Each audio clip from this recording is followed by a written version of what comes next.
Listen closely, because what I'm about to tell you was never meant to reach your ears. 40 years ago, in the humid backwoods of eastern Kentucky, a family buried a secret so grotesque, so biologically impossible, that local officials sealed the birth record as soon as the screams left the delivery room.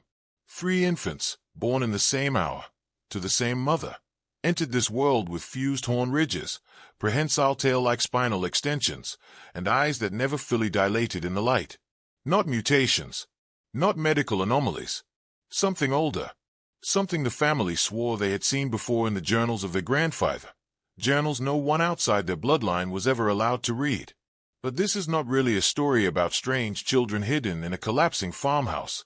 This is a story about how far institutions will go to silence genetic memories that do not fit the official narrative. A story about how a single rural family was quietly forced into isolation, monitored, threatened, and eventually erased, because their bloodline contradicted everything we were taught about what a human being is allowed to be. Before we go deeper, understand this. The triplets were not the first. Just the first that survived.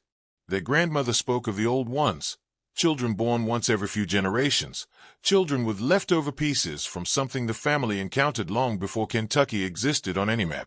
She whispered of a pact made in the mountains, of a night when the men of the family returned home pale and silent, carrying something wrapped in an oilcloth, something that smelled like iron and lightning.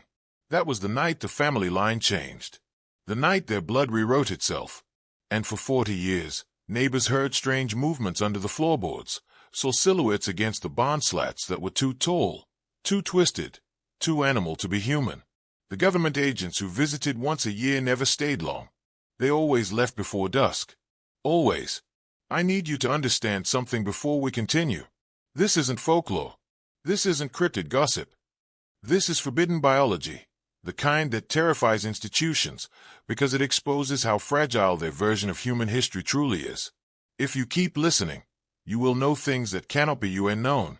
And once you descend, you do not climb back out. Before you hear the rest, steady your breath, because what comes next is the part the family never wrote down. The part whispered only in the dark, when the triplets were old enough to understand what they were, and what they were not. The story truly begins decades before their birth, when the family's great-grandfather, Elijah Harcum, vanished for 3 nights in the Cumberland Mountains. No lantern, no horse, no explanation. Men searched every ridge and ravine for him. Nothing. Then, on the 4th morning, he simply walked back into town, barefoot and covered in soot, carrying a wooden box clutched to his chest like it was alive. People said his eyes never looked the same again. People said he smelled like metal for weeks. People said he kept the box locked beneath the floorboards and prayed over it every night. But Elijah never allowed anyone else to touch it. Later, when he married, when his wife grew pregnant with their first child, the box began to make noises, scratching, tapping, something like a breath pressed against the wood. And whatever was inside it stopped the night Elijah's first son was born with a rigid lump beneath the skin of his forehead. A lump shaped like a horn that never fully formed but never fully disappeared. That son grew up strange. Quiet. He had dreams that weren't dreams, visions of an underground cathedral carved into bedrock, of faceless beings with antlered silhouettes watching him from behind a veil of smoke. And though he never spoke about it directly, he kept his distance from women, terrified of passing on whatever curse or gift Elijah had carried home from the mountains. But blood never obeys fate. That son fathered a child, then another, and in each generation, the marks grew stronger, sharper, more defined, until one branch of the family line moved into isolation, avoiding hospitals, avoiding record books, avoiding anything that could expose the gradual transformation taking place under their roof. By the time the triplets were conceived, the bloodline had already reached a breaking point. Their mother knew. She felt it. She told the midwife that she dreamed of 3 shadows circling her bed every night. Shadows with horns that scraped the ceiling, shadows with tails that moved like serpents. She said they weren't dreams. She said they were claiming their children back. And when the triplets were finally born, the midwife ran screaming into the yard and never again set foot in that county. The family didn't chase her. They didn't need to. They locked the doors, shut the curtains, and hid their newborns from the world, because they knew exactly what they had brought into it. If you're still here, good. Because now we leave the rumors behind and step into the house where the triplets were raised. A place that smelled perpetually of damp wood, iron, and something else no visitor could ever name. A place built not for living, but for containing. The Harkham farmhouse sat at the bottom of a sloping hollow where the sun never fully reached the porch. Neighbors used to say the land itself rejected light there, that the trees grew too close together, the branches knitted so tightly that noon looked like twilight, and in the center of that gloom stood the home that would become the triplets' world for 40 silent years. Their mother, Lureen, was not cruel. She was terrified.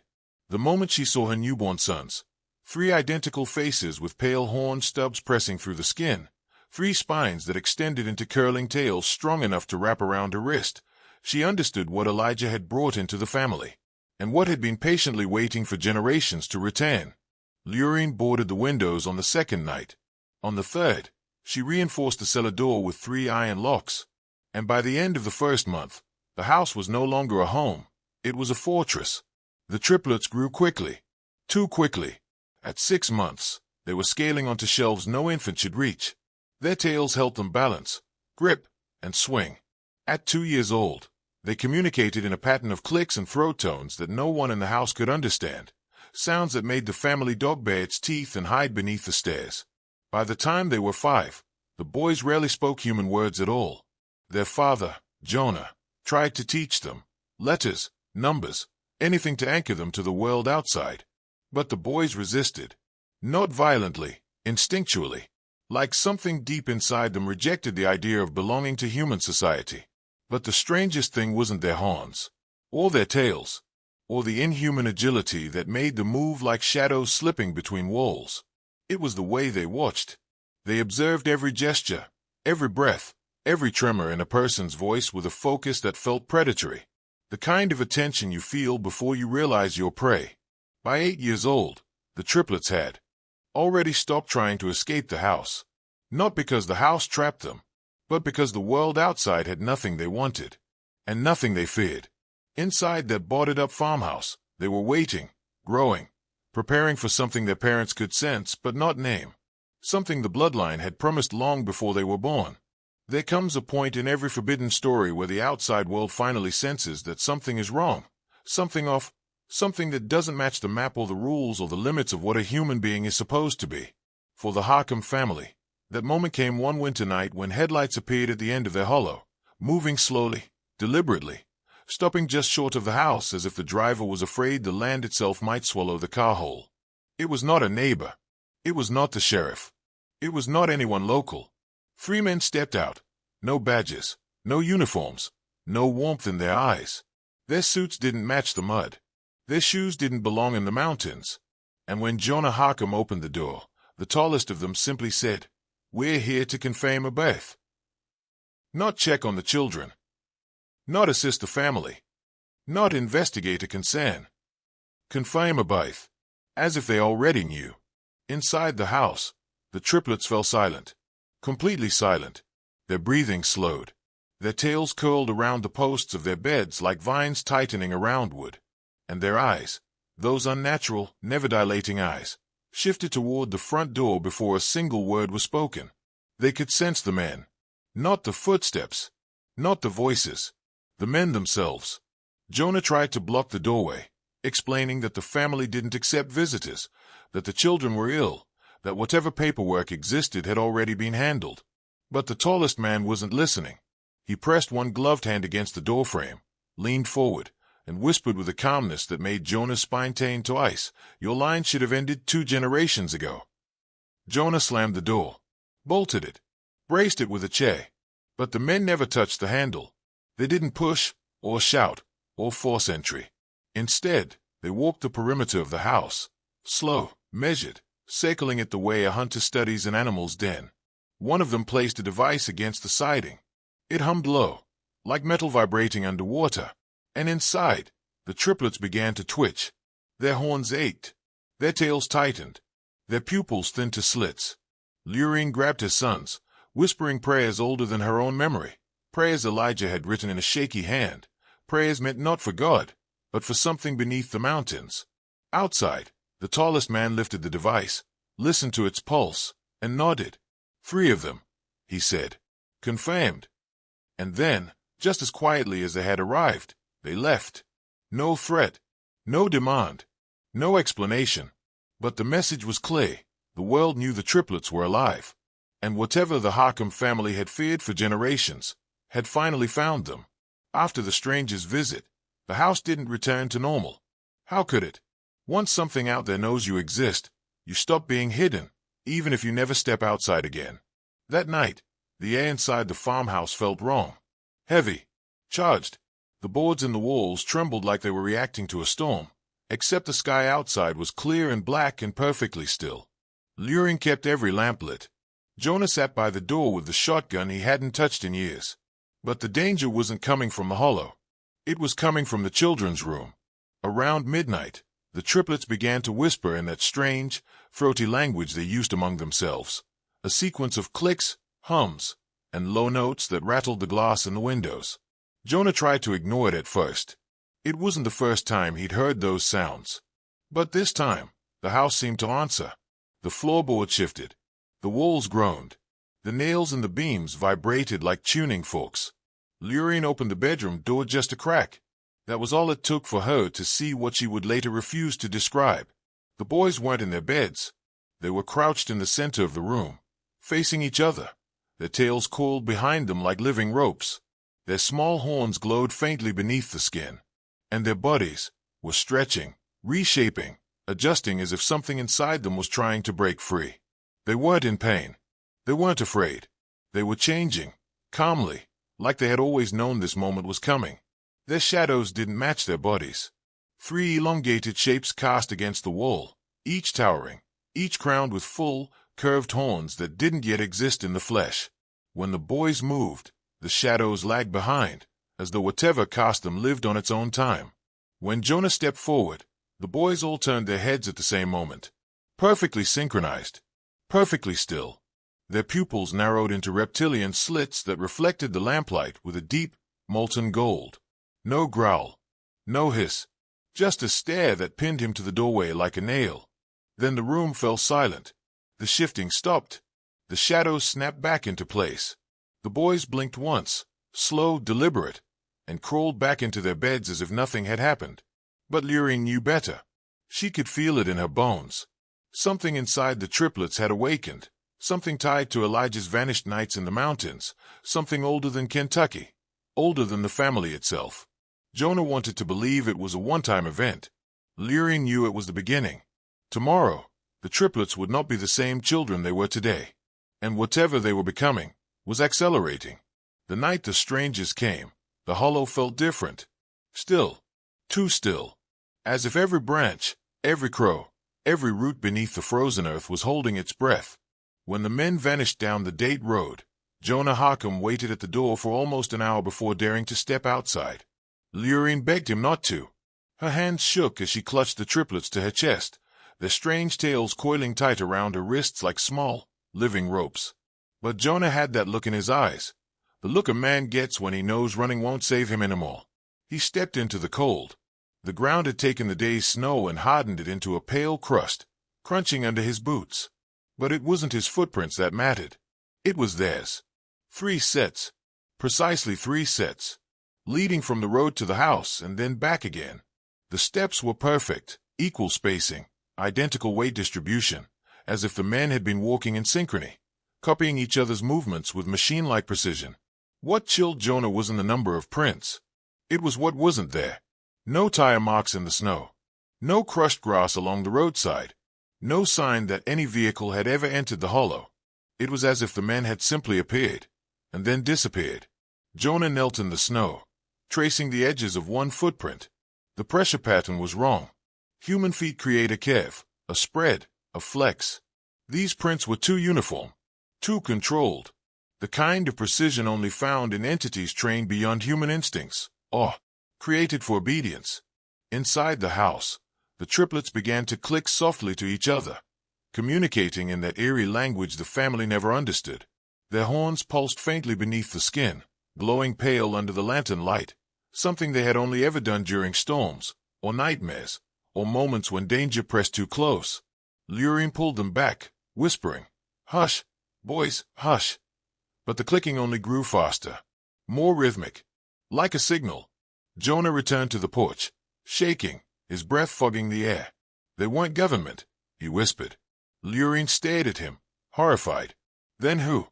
Jonah didn't answer, because deep down, beneath the fear, beneath the denial, he already knew. Those men weren't searching for the triplets. They were monitoring them, tracking them, waiting for something to happen. And the triplets, they could sense it was getting closer. For weeks after the stranger's visit, the house felt wrong, like the walls had absorbed their presence, like the air itself was waiting for something to happen. Even the insects outside fell silent after dusk, as if the land understood that predators had marked it. Inside, the triplets grew restless, not anxious, not afraid, just aware. They began to move in patterns, circling the kitchen table at the same pace, sitting cross-legged in the same posture, turning their heads in unison when a board creaked or a window hinge groaned. Lureen watched them from the doorway, her hands trembling so badly she had to grip the frame just to stay upright. These were not the movements of children. These were rehearsals, instincts resurfacing, blueprints older than speech, older than Kentucky, older than the Harkham family name. Jonah tried to keep them grounded.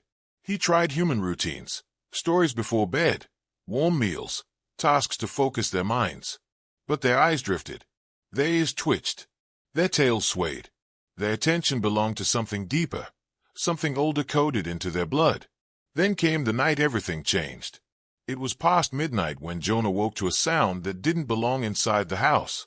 A resonance, deep, pulsing, almost harmonic, vibrating faintly through the floorboards.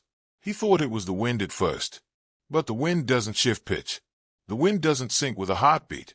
The wind doesn't call your name without using words. He followed the sound to the cellar door. The iron locks were rattling. Not violently. Slowly. Deliberately. As if someone on the other side was testing them, studying their strength. Jonah whispered for Lureen. She joined him, barefoot, clutching a lamp. And as they leaned close, the vibration ceased, replaced by a silence so total it felt manufactured. Then, from behind the door, 3 voices spoke at once. Not crying, not screaming, speaking. Perfectly synchronized, perfectly calm, perfectly inhuman. They found us. Jonah stumbled back, nearly dropping the lamp. Lureen covered her mouth with both hands, shaking, tears running down her face. Because the triplets did not speak like that. They had never spoken like that. They had never spoken together. And yet tonight, their voices merged into one sound, one consciousness, like 3 minds tethered by a single thread. Jonah unlocked the cellar door with trembling fingers.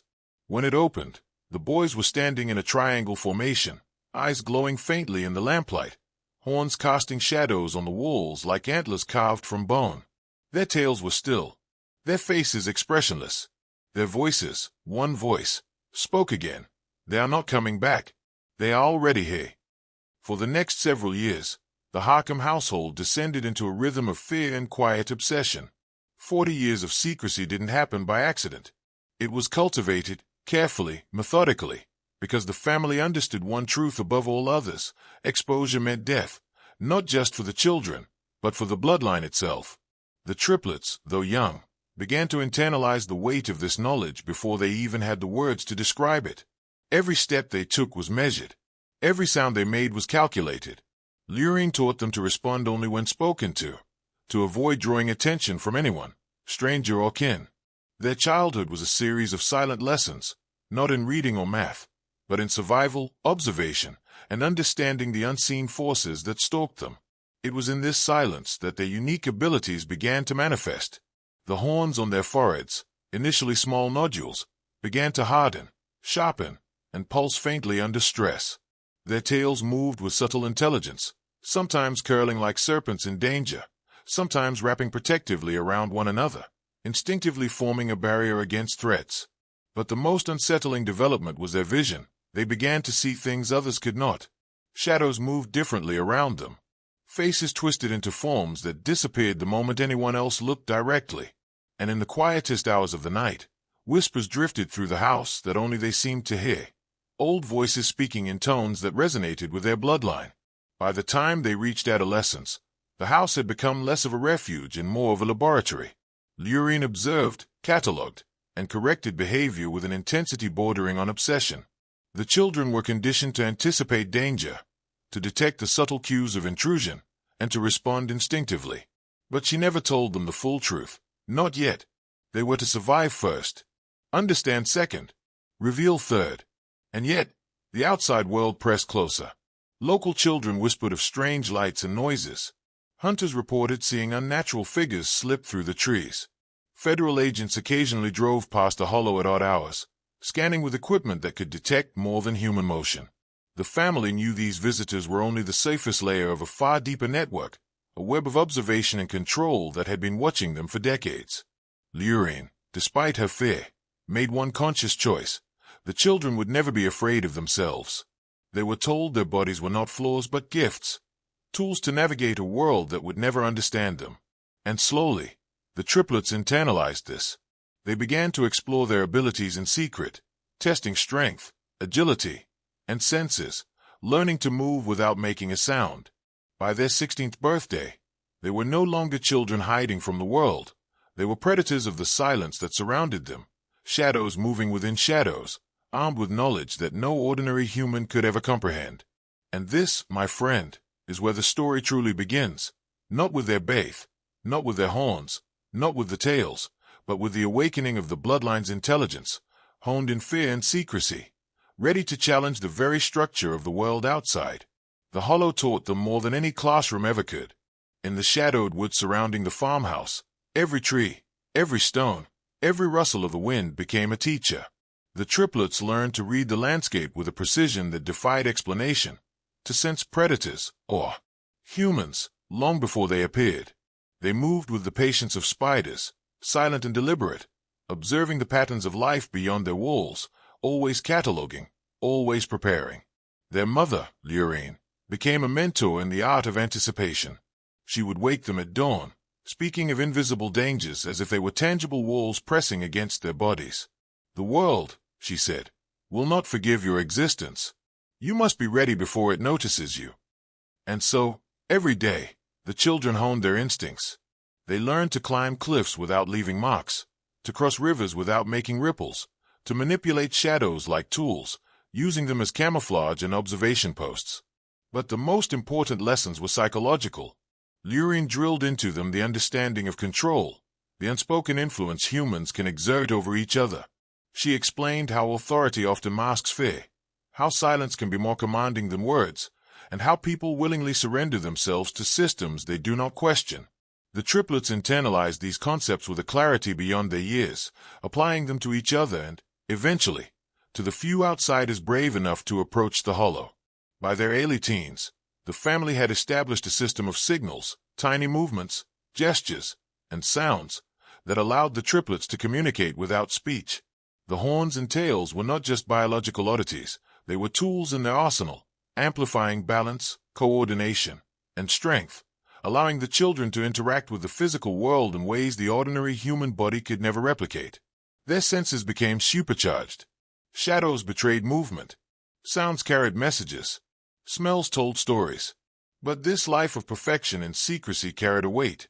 The triplets were aware that the outside world existed, but also that it was a predator. Each rumor, each distant whisper of discovery, filled them with both fear and curiosity. Lurine reminded them that knowledge is power, but only if wielded wisely. And the lesson that would define them for decades, the bloodline is not merely survival, it is dominance. To exist is not enough. To endure is to command. By the time they were 17, the triplets were no longer the children hidden in the Kentucky Hollow. They were something else entirely. Observers, strategists, creatures of silence and shadow. They had become embodiments of the family's legacy, disciplined, dangerous, and unseen. And yet, even at this apex of preparation, they were unaware of the forces circling them, the larger networks, the secret agencies, the institutional predators, those who had been waiting, watching, and preparing for the day when these children could no longer be ignored. This is the point where control is tested, where bloodlines are measured, and where destiny begins its slow, inexorable pull toward exposure, conflict, and revelation. By the late 1970s, the hollow was no longer a quiet refuge. Strange lights appeared over the tree line. Helicopters, government vehicles, and men in plain suits drove the winding roads after dark, often disappearing before anyone could approach. These were not curious neighbors or wandering journalists. These were hunters, sent to monitor, document, and, if necessary, intervene. They had been aware of the Harkham line for decades, tracking anomalies, cataloging mutations, and suppressing anything that didn't fit the sanctioned version of human biology. The triplets noticed immediately. They were 17, 18, and 18 and a half by now, and every muscle, nerve, and sense had been honed to detect intruders. One night, as a low hum passed over the trees, the eldest triplet's tail coiled like a spring, and he whispered, "They're here again." The others were already observing, eyes slitted in the darkness, ears attuned to vibrations in the soil. No one had entered the hollow yet, but the air itself carried the weight of their approach. For years, Lurine had taught them a philosophy of invisibility. Not just hiding, but becoming untraceable. They practiced moving without leaving footprints, climbing trees without snapping branches, even breathing in patterns that disrupted detection. By now, these techniques were instinctive, but the hunters' methods were evolving too. They were no longer satisfied with mere observation. Devices, sensors, and aerial surveillance probed the edges of the hollow. And while the triplets could anticipate movement, they had never encountered technology designed to see beyond the human eye. Yet the triplets were not afraid. Fear had been replaced with calculation. Every movement of the hunters, every hum of machinery, every shadow passing over the hollow was data. And with each observation, they adapted. They learned the rhythms, the patrol patterns, the vulnerabilities. By now, they could anticipate the visitor's behavior almost as quickly as the intruders themselves. The psychological aspect of the hunt fascinated them most. They began experimenting with subtle manipulations, bending shadows, moving objects slightly, creating illusions of presence in rooms they weren't in. The hunters were intelligent, methodical, and relentless, but the triplets were becoming something else entirely, an organism adapted to survival and strategy, capable of outthinking an entire institutional apparatus. By this time, the hollow was no longer just a home. It was a testing ground, a proving ground, and the hunters had unwittingly become their first lesson in dominance outside their family circle. The triplets were learning that control could be taken as easily as it could be given, and that the world, the so-called civilized world, had rules, weaknesses, and blind spots that could be exploited. This was the beginning of a silent war, a game that would escalate over the next 2 decades. And the triplets, though unaware of the full scale of forces aligned against them, were already winning every encounter, because they had learned what the world feared most: truth hidden in plain sight, and power concealed behind obedience. There is a truth that most people cannot grasp. DNA carries more than instructions for survival. It carries memory.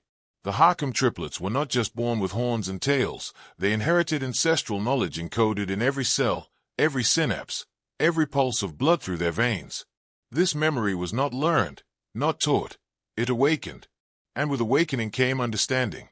They began to remember events their ancestors had never told them about. Nights in the mountains where lightning struck hidden caves, rituals that twisted biology, and the deliberate selection of certain bloodlines for survival.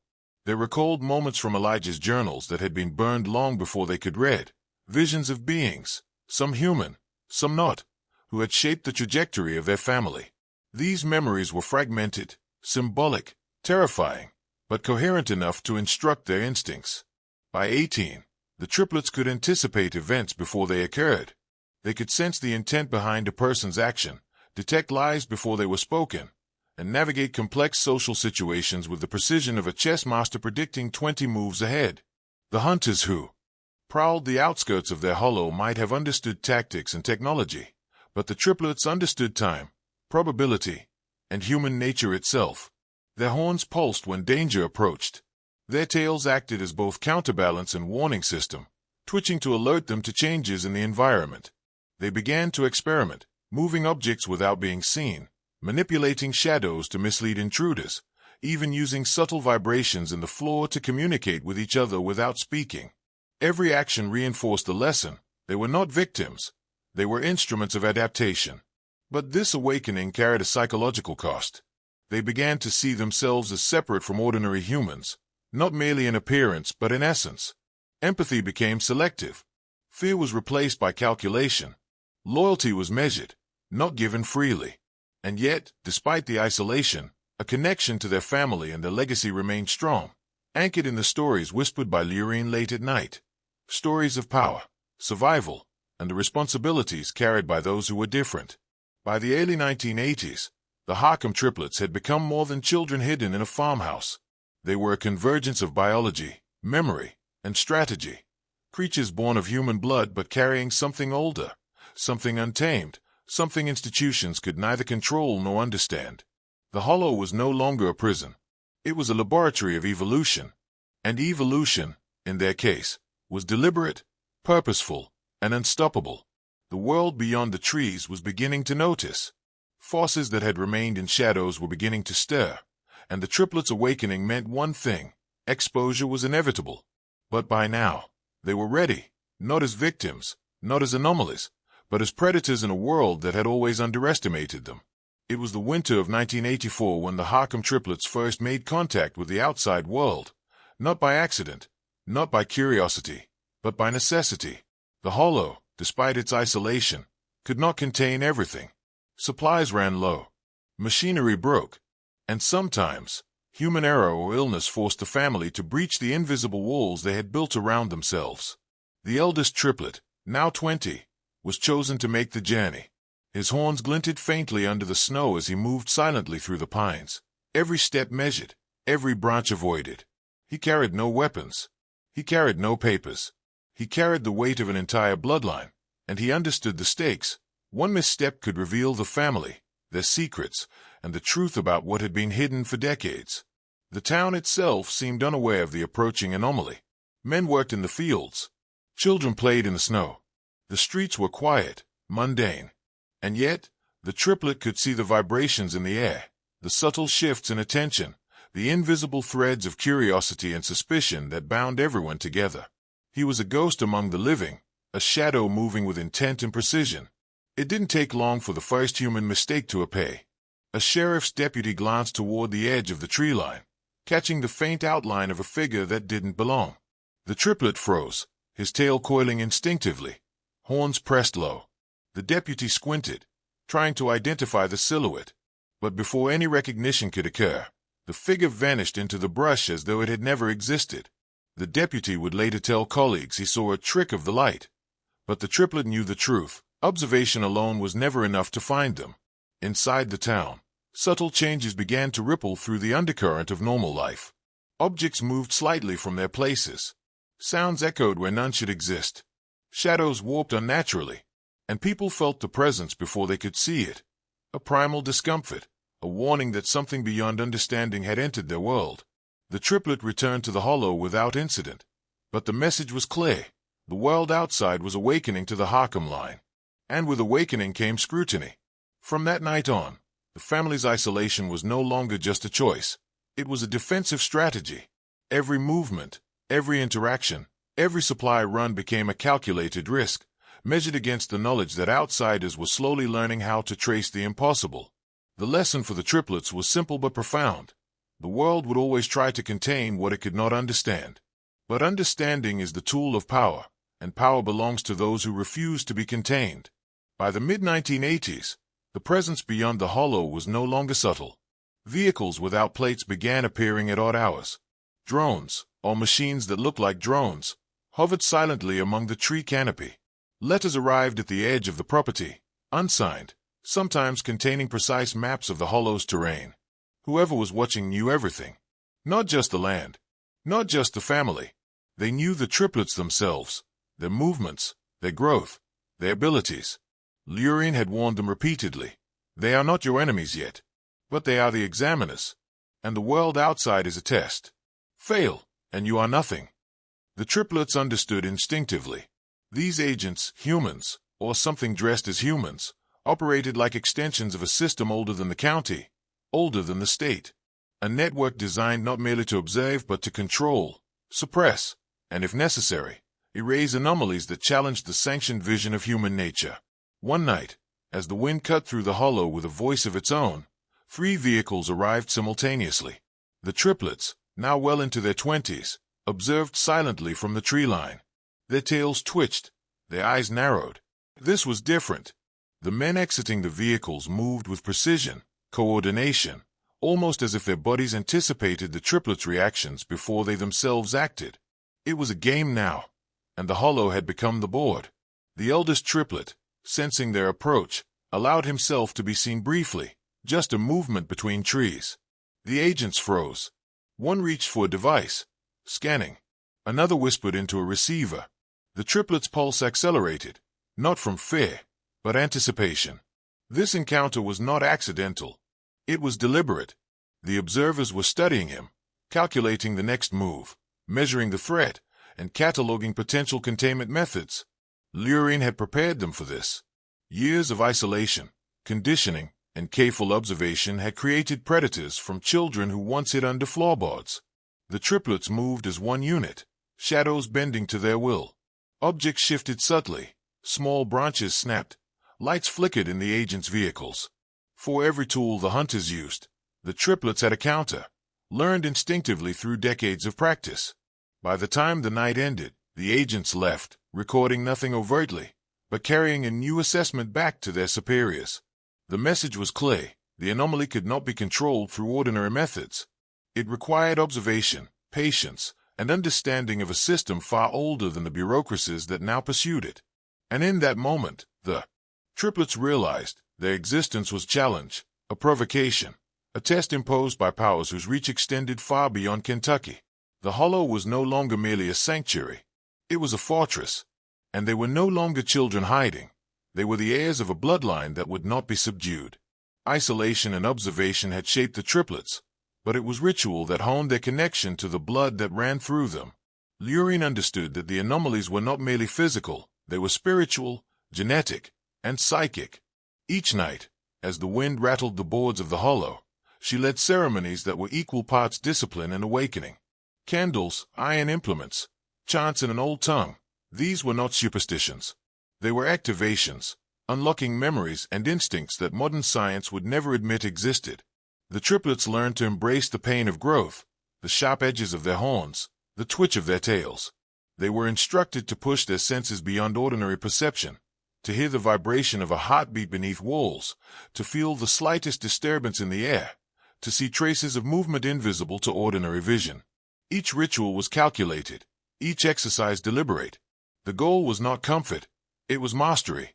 Through these rituals, the triplets discovered something older than their mother's words or Elijah's journals, an intelligence inherent in the bloodline itself. It spoke in subtle nudges, urges, premonitions. Sometimes it arrived as dreams so vivid they felt like memory, sometimes as impulses that directed their hands or bodies before they were consciously aware. Luring called it the line remembering itself. And the triplets accepted it as fact, a guiding force that made them far more than human, yet tethered them to their families' obligations. By the mid-1980s, these rituals had transformed them. The eldest could manipulate perception in small ways, bending light and shadow subtly to mislead intruders. The second learned to extend his physical senses, predicting movement and understanding terrain instinctively.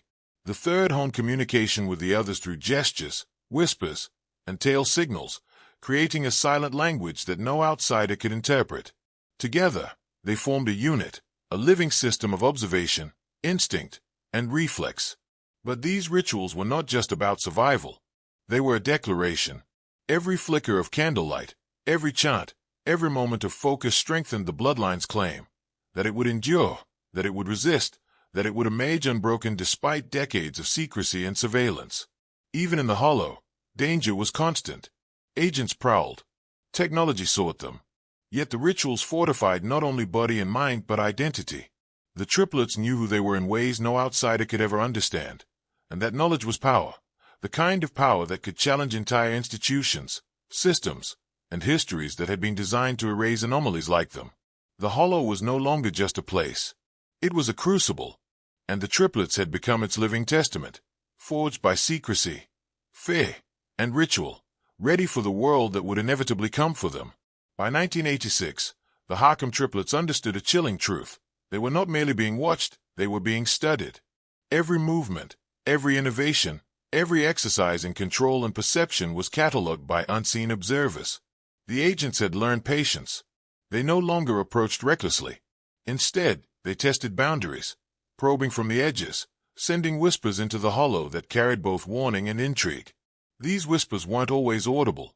Sometimes they came as vibrations in the floor, faint enough to be dismissed, but the triplets knew better. Other times, small objects shifted in precise patterns. A branch moved outside a window, footprints appeared near the edge of the clearing, or a drone light traced paths through the trees, highlighting the perimeter of their territory.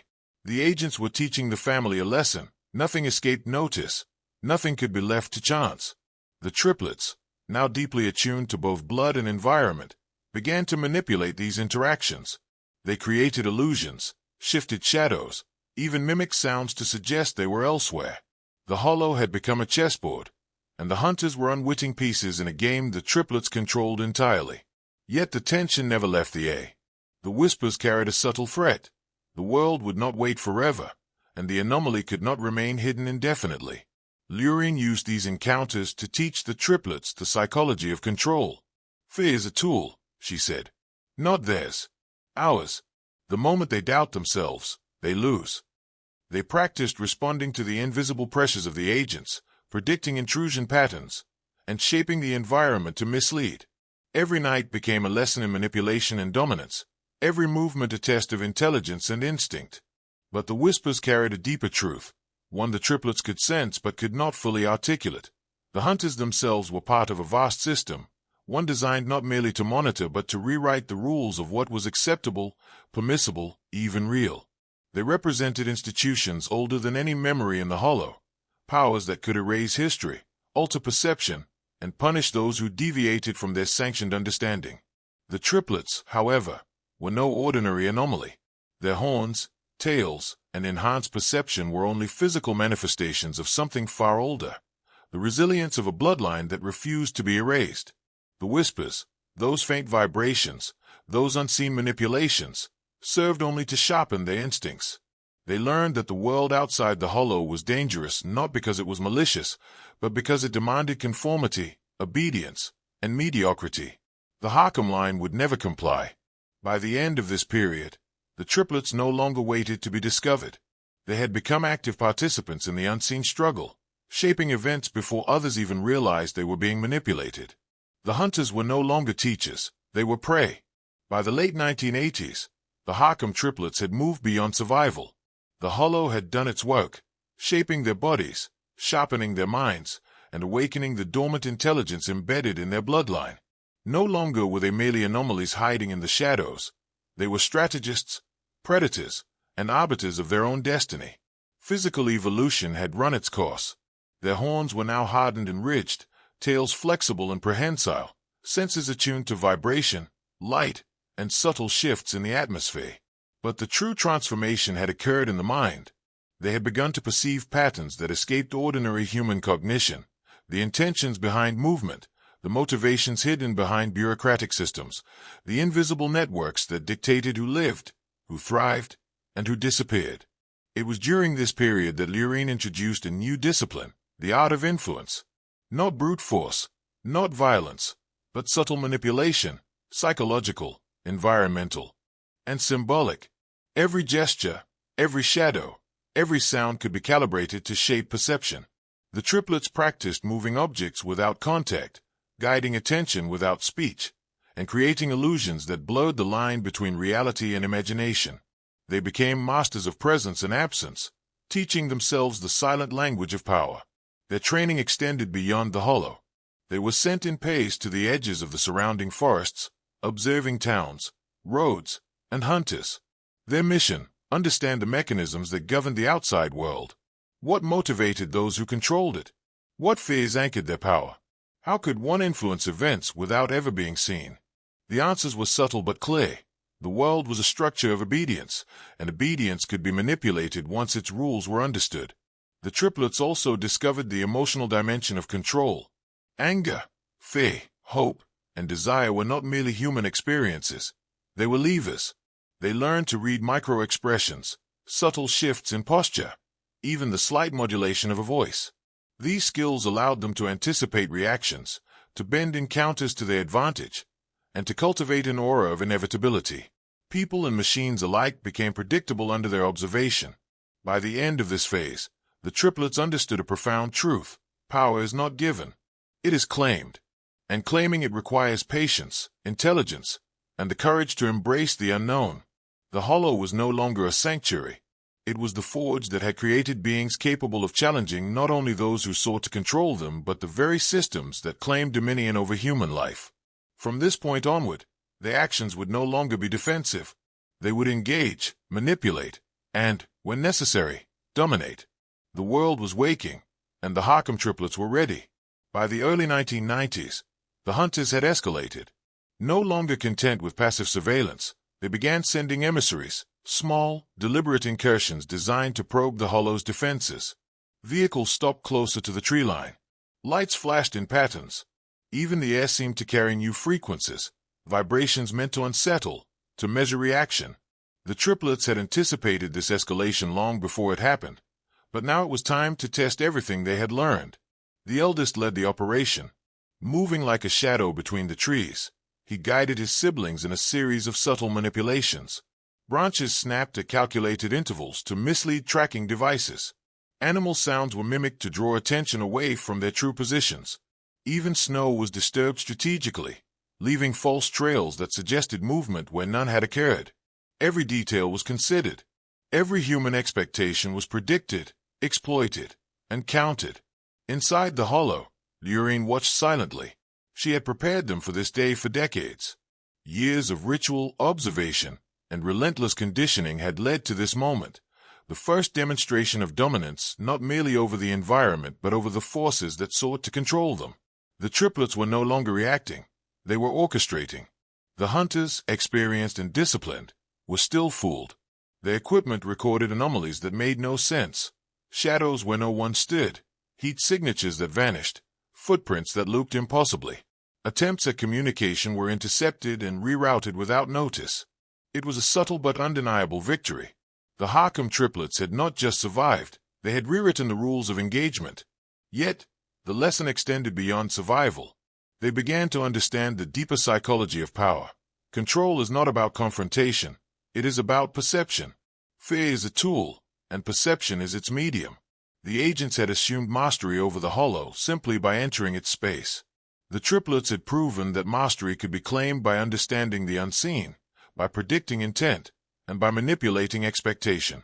By the end of the encounter, the hunters withdrew, leaving no trace but the growing awareness that something anomalous and intelligent resided in the hollow. The triplets returned inside, aware of their own evolution. They had stepped from the role of prey into the role of orchestrators.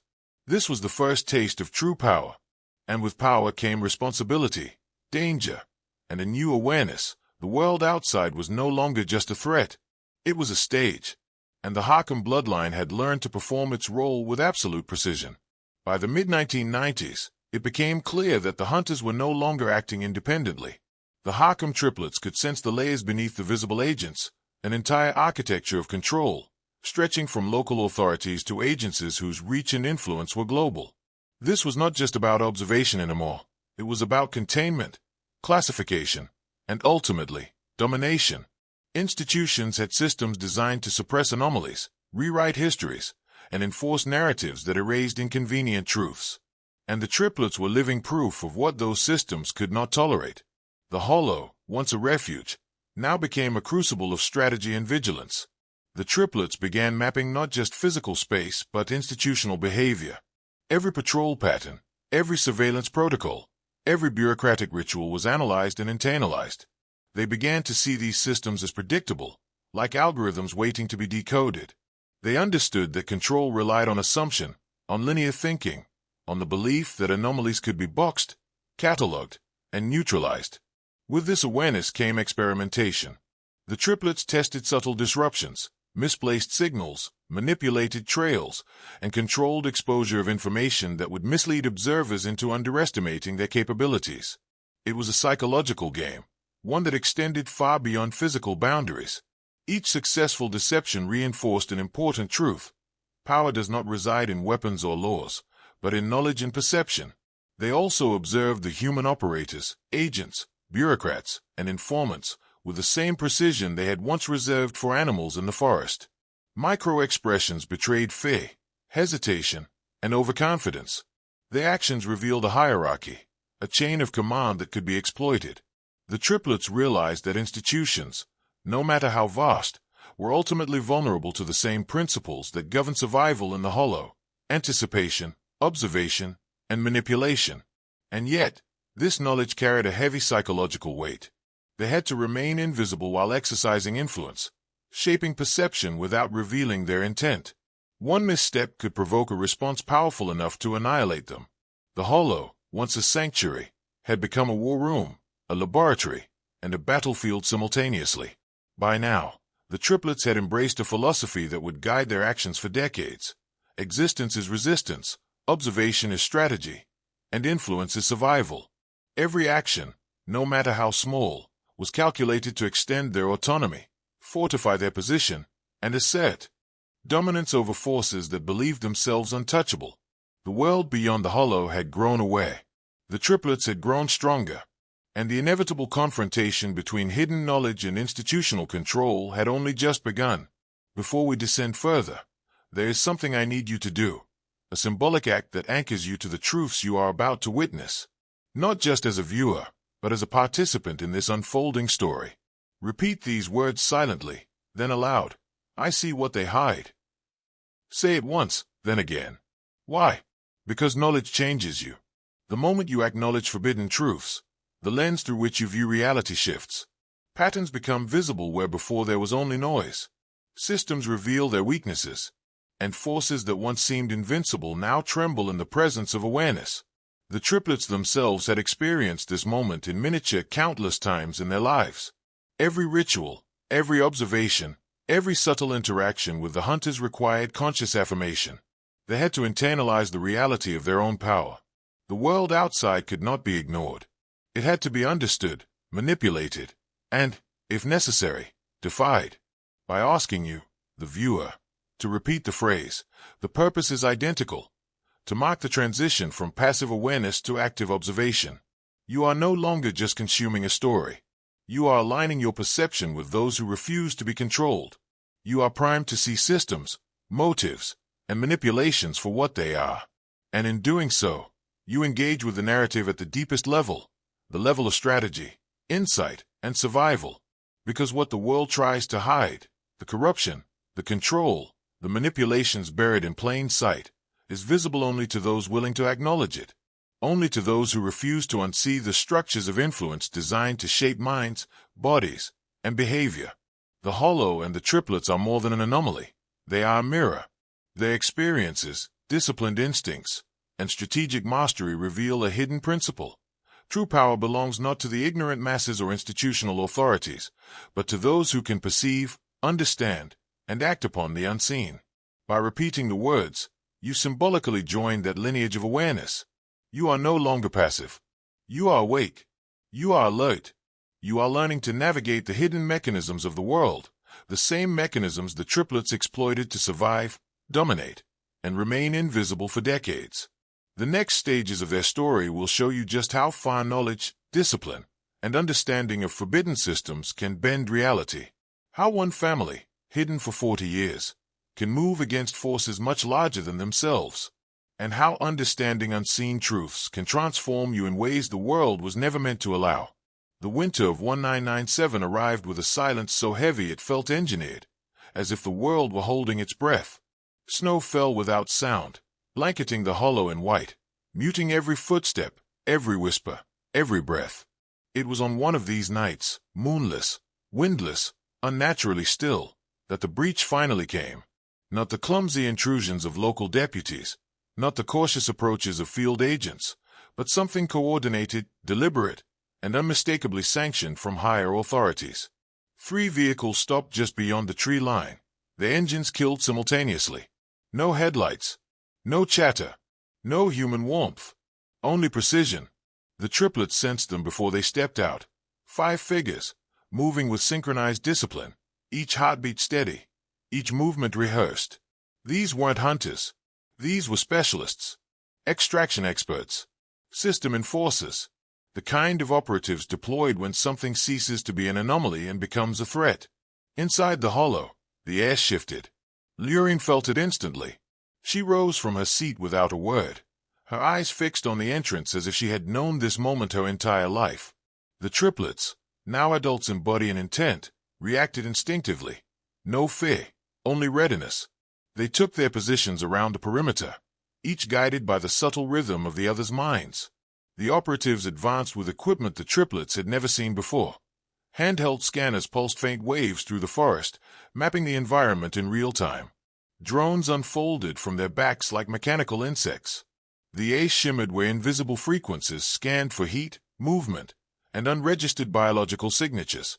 But here's what the system hadn't accounted for. The hollow wasn't just home. It was a living organism shaped by generations of Harkam presence. The walls, the roots, the stone pathways, everything held echoes of their breath, their rituals, their evolving perception. And on the night of the breach, the hollow responded. Shadows elongated where they shouldn't. Temperatures fluctuated unpredictably. Sound carried in directions that confused even the most advanced senses. The operatives grew tense. Their coordination faltered. Their breathing changed. And the triplets felt it, the moment the hunter's confidence cracked. They didn't attack. They didn't reveal themselves. They simply manipulated the environment, tapping into resonance pockets, guiding vibrations, bending perception itself. Leaves fluttered in spirals where there was no wind.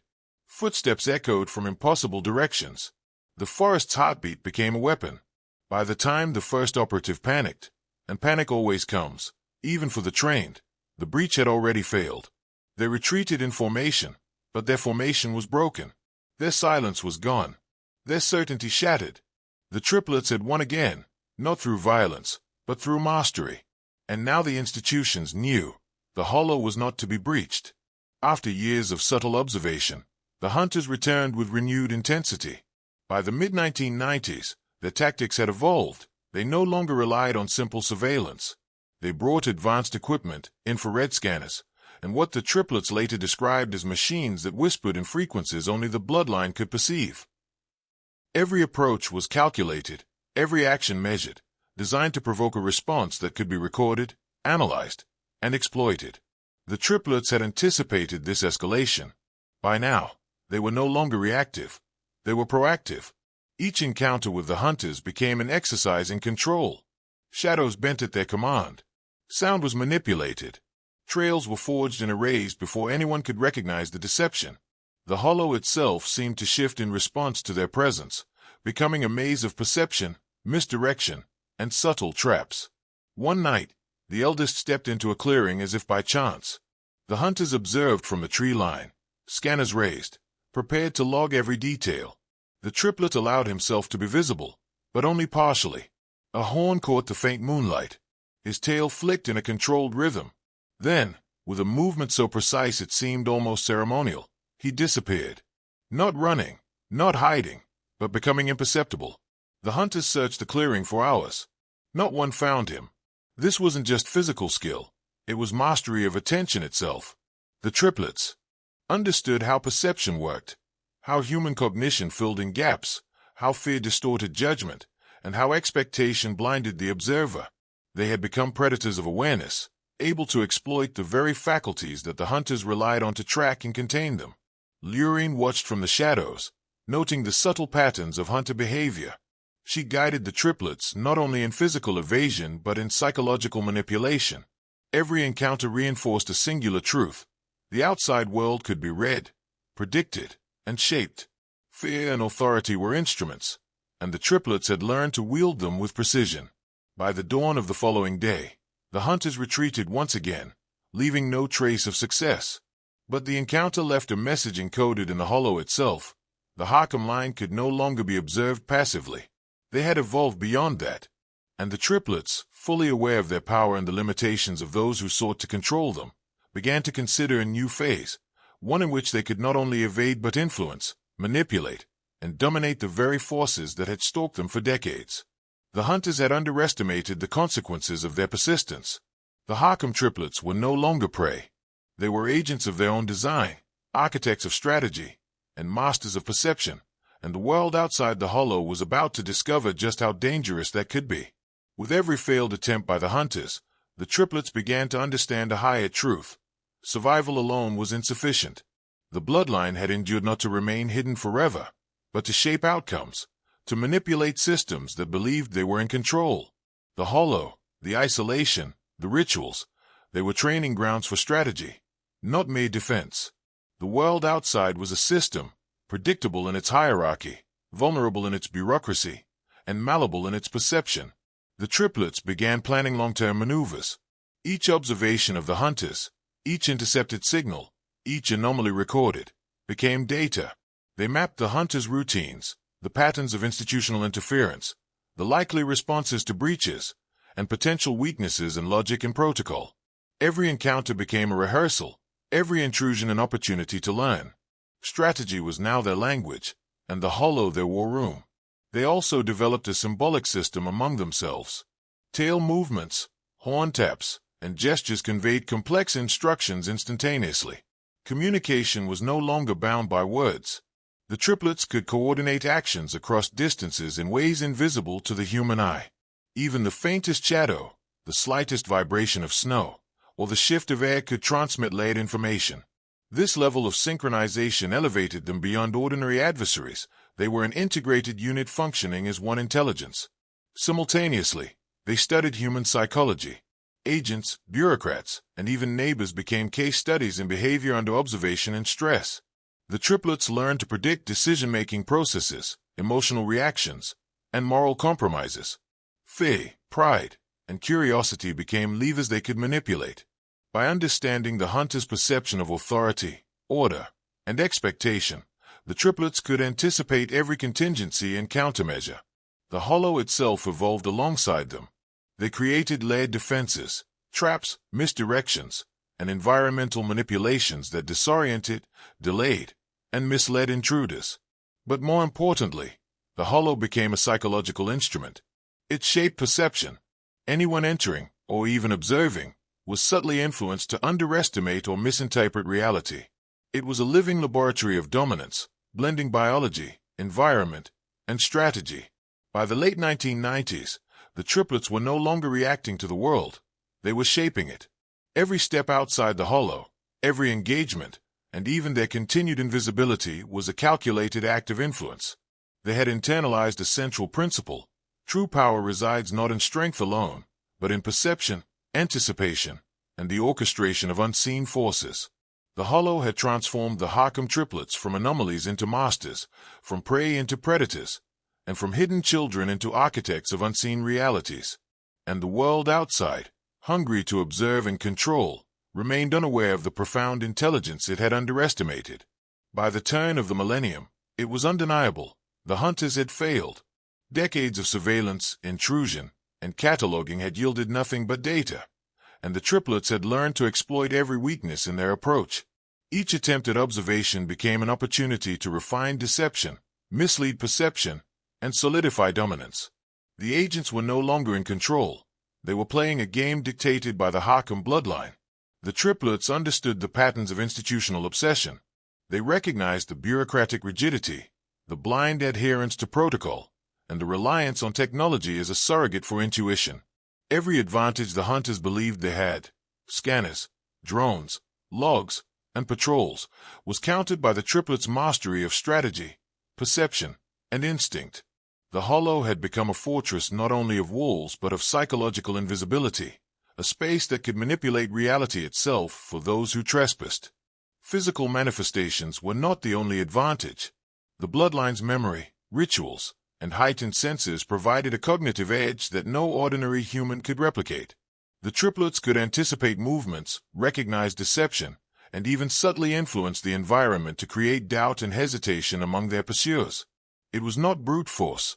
It was complete mastery of cause and effect, a manipulation of perception so precise that the hunters began to second-guess every observation.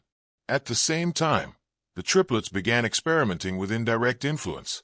They planted misleading signs, engineered distractions, and created illusions that caused the hunters to question the credibility of their own intelligence.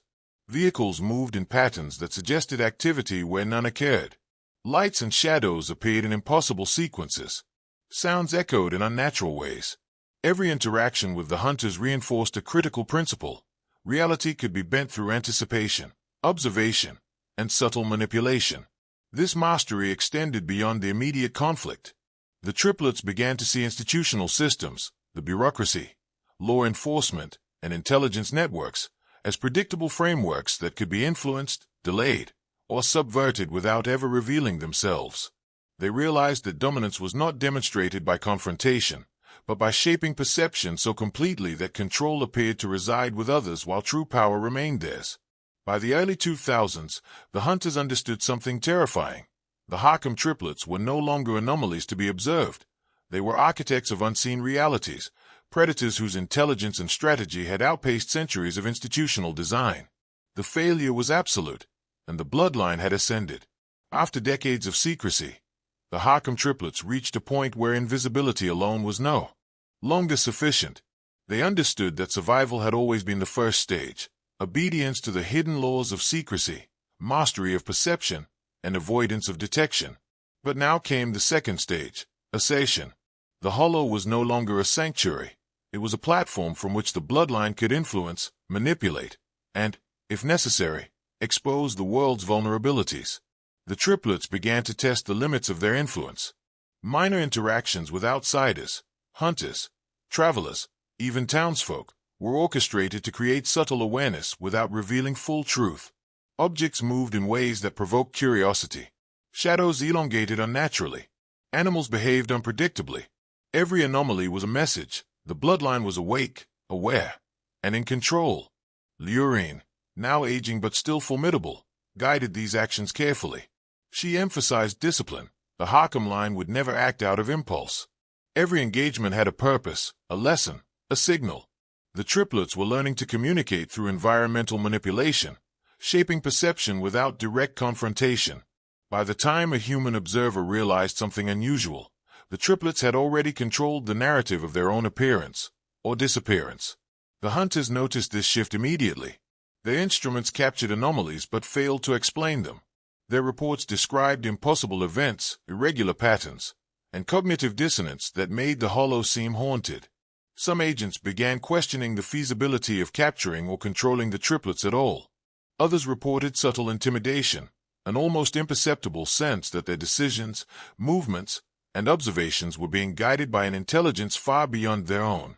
By asserting themselves indirectly, the triplets achieved dominance without exposure. The Hollow became a zone of authority, where human systems, technology, bureaucracy, even instinct, were rendered secondary to the bloodline's awareness. The triplets understood that power is not always confrontation. Often, it is the silent shaping of perception that determines outcomes. And yet, they were careful. Every action was measured, reinforcing the lesson Lurine had instilled. Visibility is a weapon, and discretion is its shield. The outside world remained unaware of the full extent of their abilities, but the hunters, the observers, and even the casual traveler had begun to sense that something extraordinary existed within the Hollow. Something ancient, disciplined, and profoundly intelligent. The bloodline had evolved beyond secrecy. It was no longer enough to hide. Now, it manipulated, controlled, and prepared the world for the revelation that would challenge the boundaries of perception itself. By the mid-2000s, the Harkham triplets had mastered invisibility, influence, and psychological dominance. Yet a new challenge emerged. The world itself was awakening. Surveillance technology had advanced. Satellite imagery, sophisticated sensors, and institutional networks were becoming more precise, more pervasive. For the first time, the Hollow faced a threat that could not be fully anticipated through instinct alone. The triplets understood that they could no longer rely solely on physical or perceptual superiority. They began to develop long-term strategies, combining observation with deception, prediction with manipulation. Each movement outside the Hollow, each signal to outsiders, each interaction with the environment became deliberate, a test of both their own intelligence and the limits of the systems observing them. The Hollow was no longer just a defensive fortress. It was an operational command center, a place from which the bloodline orchestrated reality itself. The hunters, increasingly frustrated, escalated their efforts. They attempted infiltration, deployed drones equipped with thermal and infrared scanning, and sent personnel trained in advanced counter-surveillance. Yet every effort was anticipated and exploited. The triplets used shadows, reflections, and environmental cues to misdirect them. Technology became a tool for manipulation, not just observation. The hunters believed they were closing in, but in reality, they were being guided along paths chosen by the Harkham line. This period also revealed the psychological depth of the triplets' mastery. They could sense the intent of those observing them, anticipate their assumptions, and subtly shape decisions without detection. They learned that control extended beyond physical actions. It was about shaping thought, expectation, and perception. Every observer, no matter how disciplined, became a participant in a system the triplets had already designed. The hollow itself evolved into a crucible of power. The trees, the terrain, the sounds, even the weather patterns were incorporated into their strategy. By the end of this phase, the Harkham triplets had transcended mere survival. They were architects of reality, bending perception and expectation to assert dominance over forces far larger and better equipped than themselves. And yet, the final test awaited. Awareness alone was not enough. For the bloodline to fully assert its mastery, it would have to confront the institutions that had hunted them for decades, not with visibility, but with precision, intelligence, and the ability to reveal just enough to reshape understanding without exposing vulnerability. The edge of revelation had arrived, and the world outside the hollow would soon encounter a force it had never imagined. The Harkham triplets now understood the most powerful weapon at their disposal. Invisibility was not just physical, it was conceptual.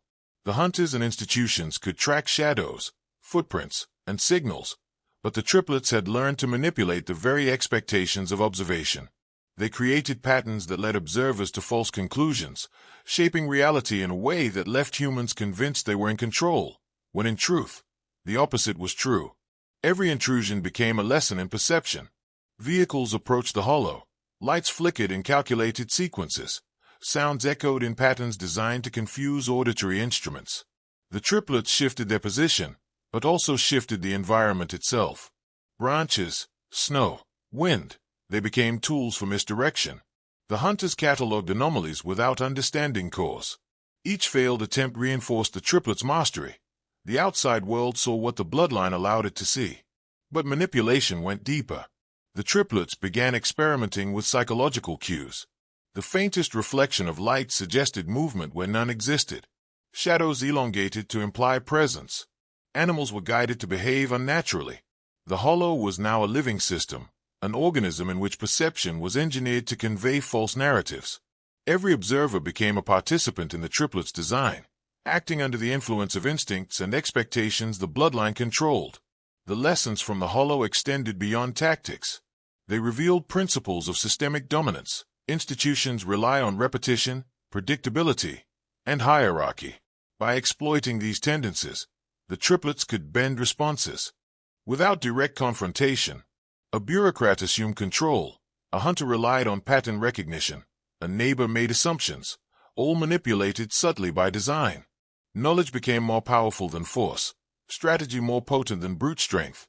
And as the triplets executed these manipulations, they realized a terrifying truth. Invisibility was a concept the world could never fully grasp. Humans are trained to see, to measure, to categorize, but the Harkham line existed between measures, in the spaces overlooked, in the logic that governs expectation. The hollow had become a laboratory for this principle, and its inhabitants, once anomalies, were now its masters. By the end of this phase, the hunters were no longer adversaries, they were instruments. Their mistakes, assumptions, and oversights were all leveraged to reinforce the bloodline's supremacy. The Harkham triplets had turned observation into a mirror, reflecting control back onto those who sought it. Invisibility was no longer just survival, it was dominance realized. By now, the hollow was no longer merely a home or refuge, it had become a living, breathing system. Every tree, rock, stream, and shadow was integrated into a network of perception and influence. The triplets understood that survival required more than physical mastery. It required environmental intelligence, the ability to predict and manipulate every variable in a dynamic, interconnected system. The hunters and agencies that sought them were beginning to notice patterns, but the triplets were always several steps ahead. They did not just move within the hollow, they controlled it. Footprints were erased or redirected. Sounds traveled in misleading ways. Shadows bent to their will. Even natural phenomena were subtly exploited. Wind, snow, rain, and sunlight became signals, warnings, or misdirections. The hollow itself became a tool of communication and dominance, a landscape engineered for both defense and psychological manipulation. Each triplet had a role in the system. The eldest monitored movement and directed responses. The second managed environmental cues, orchestrating sound, light, and tactile signals. The youngest coordinated communication and psychological influence, reading the intentions of outsiders before they fully formed. Together, they formed an integrated network capable of predicting and influencing events in real time. This systemic control extended beyond the immediate threats. The triplets began to anticipate indirect consequences. How the hunters' reports would be interpreted by their superiors, how rumors would spread, and how assumptions would shape future actions. They were no longer reacting to threats, they were shaping entire chains of perception, controlling outcomes without ever being seen. The lessons were stark. Human systems, no matter how complex, relied on assumptions, patterns, and limited perception. The Harkham triplets exploited every flaw. They had transformed invisibility into agency, turning observation into a medium of power.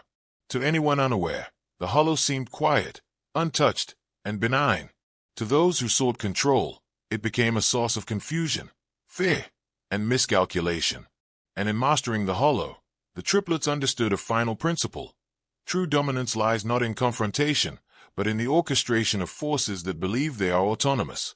Every intruder, every observer, every institution had been folded into the system of the hollow without realizing it. In this carefully engineered environment, the Harkham bloodline was no longer hidden. They were everywhere, unseen yet undeniable, influencing the world without stepping beyond the edge of the trees. By the early 2010s, the hunters' tactics had evolved again, but this time, it was psychological rather than physical. They sought to provoke the triplets, to push them into mistakes, to destabilize the carefully controlled environment of the hollow. Subtle sounds were introduced, electronic signals broadcast, and misinformation fed into the periphery. Their goal was simple: induce fear, impatience, or overconfidence. The triplets, however, had anticipated this evolution. They understood instinctively that power is as much about the mind as it is about the body. Every signal sent by the hunters became a variable to be analyzed and manipulated. The hollow itself responded. Branches swayed to mislead perception. Snow drifted in patterns that suggested movement where none existed. Echoes bounced through the trees in orchestrated rhythms. Every sensory input from the outside became part of a controlled experiment in perception and misdirection. This was no longer survival. It was psychological warfare. The triplets studied the hunter's reactions meticulously. They tracked micro-expressions, body posture, and even breathing patterns. Each agent became a data point, a living instrument to measure assumptions, bias, and expectation. The hunters believed they were testing the Harkham line, but in truth, they were training it, refining the triplets' capacity to manipulate, predict, and dominate. In this period, the hollow itself became a lesson in influence. Not a single tree, stream, or shadow was neutral. Each element was integrated into a network designed to communicate intention without words. The triplets could direct perception in ways so subtle that observers doubted their own senses. The hunters' fear, frustration, and confusion were now measurable tools, and the triplets learned to feed these emotions strategically, enhancing the illusion of control while reinforcing the bloodline supremacy. It was also a lesson in patience. Power is often measured not by immediate action but by the ability to remain unseen, to allow the opponent to make assumptions, and to exploit mistakes before they are recognized. The triplets had learned that the human mind craves order, linearity, and certainty, and these tendencies could be manipulated without confrontation. By the end of this stage, the hunters had unwittingly become instruments of the hollow system. Every attempt to destabilize the triplets reinforced their dominance. They had transformed observation, interference, and intimidation into tools for their own strategy. The hollow was no longer merely a sanctuary or fortress. It was a psychological instrument of control, and the Harkham triplets had mastered its language. There are moments in history, quiet, unrecorded, unacknowledged, when the world shifts, not with explosions or declarations, but with a subtle change in awareness. The hunters, the agencies, the institutions, they had all convinced themselves that they were the ones observing. They were the ones in control. They believed the hollow was merely a location, a containment site, a forest that needed monitoring. But on a winter morning in 2016, something changed. Not in the hunters, not in the triplets, in the land itself. For 40 years, the hollow had served as a cradle, a shield, a training ground. But that morning, it became something else, an organism waking from a long, quiet sleep. The triplets sensed it first, a deep, harmonic resonance beneath the soil, like a low, ancient heartbeat. Not a sound, a pressure, as if the ground itself exhaled after decades of forced stillness. The